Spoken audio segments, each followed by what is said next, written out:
اچھا ڈاکٹر صاحب، کچھ لوگوں کے مزاج میں ہی سختی ہوتی ہے، اینگر ہوتا ہے، غصہ ہوتا ہے، اور ہر وقت وہ اسی مزاج میں رہتے ہیں۔ ہم نے دونوں صورتیں دیکھ لیں کہ کسی جگہ پہ اس کا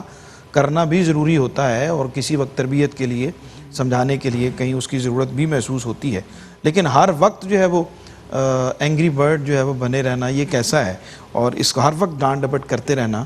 گھریلو معاملات میں بھی اور آفیشیل معاملات میں بھی، اس پہ کیا فرماتے ہیں؟ جی بسم اللہ الرحمن الرحیم، بہت شکریہ۔ نبی رحمت صلی اللہ علیہ وآلہ وسلم آپ کا جو مزاج مبارک تھا، نرم طبیعت تھی، اور حضور علیہ الصلاۃ والسلام اپنے گھر میں آپ ہمیشہ شگفتہ مزاجی کے ساتھ اور محبت کے ساتھ پیش آتے تھے۔ جس طرح قاری صاحب نے بتایا، قبلہ مفتی صاحب نے ذکر کیا کہ جس جگہ پر سختی کی ضرورت ہے وہاں پر ضرورت ہے، لیکن نبی رحمت صلی اللہ علیہ وسلم کی مجموعی آپ کا جو طبیعت مبارکہ تھی اس میں نرمی تھی، اور حضور نے خود ارشاد فرمایا، آپ نے فرمایا ان الرفق لا یکون فی شیء الا زانہ ٹھیک، ولا ینزع من شیء الا شانہ، کہ نرمی جب بھی کسی چیز میں آئے گی تو اس میں زینت عطا کر دے گی، صحیح، اور اگر سختی ہوگی تو اس میں کوئی نہ کوئی عیب آ جائے گا، کوئی نہ کوئی خرابی پیدا ہو جائے گی۔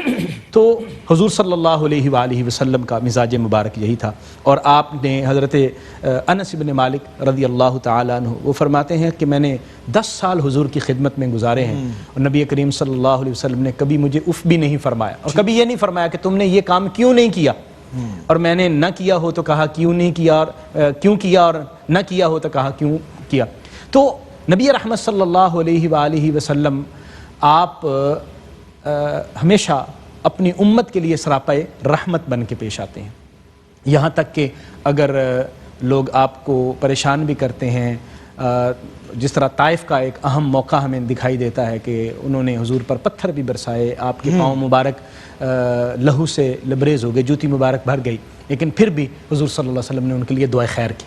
ٹھیک، حضرت امام غزالی رحمۃ اللہ علیہ نے آپ نے 3 چیزیں اس حوالے سے بیان فرمائیں۔ آپ نے فرمایا یہ غصے کے حوالے سے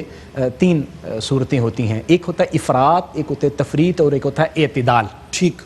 وہ فرماتے ہیں کہ افراط یہ ہے کہ آدمی حد سے تجاوز کرے، جس طرح بھی آپ ذکر کر رہے ہیں، ہر وقت ڈانٹ ڈپٹ رہنا، اور ہر وقت جو ہے وہ ناک چڑھائے رکھنا اور ماتھے پر بل رکھنا۔ حضور صلی اللہ علیہ وسلم نے اس کو پسند نہیں کیا، اور شریعت نے اس کو پسند نہیں کیا، صحیح، بلکہ حضور نے فرمایا تبسمک لاخیک،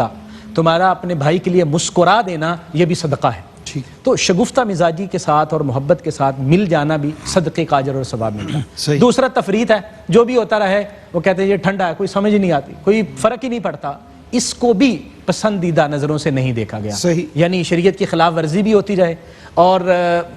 غلط کام بھی ہوتے رہیں تو اس کو بھی آدمی کچھ نہ سمجھے، یہ بھی ٹھیک نہیں ہے۔ حضور نے فرمایا تم میں سے جو برائی کو دیکھے تو اپنے ہاتھوں سے روکے، صحیح، اگر استطاعت نہیں رکھتا تو زبان سے کہے، یعنی اتنی غیرت اور اتنی دل کے اندر اتنے جذبات ہونے چاہیے۔ ٹھیک، اور اعتدال جو تیسری صورت ہے، یعنی تفریط بھی غلط ہے اور افراط بھی درست نہیں ہے، صحیح، اور اعتدال جو ہے وہ ٹھیک ہے کہ آدمی کو غیرت آئے، غصہ آئے، لیکن اس کو بہت اچھے طریقے کے ساتھ جو غلط کام ہو رہا ہے اس کو دور کرنے معتدل کی انداز کوشش سے اس ساری سچویشن کو ہینڈل کیا جائے۔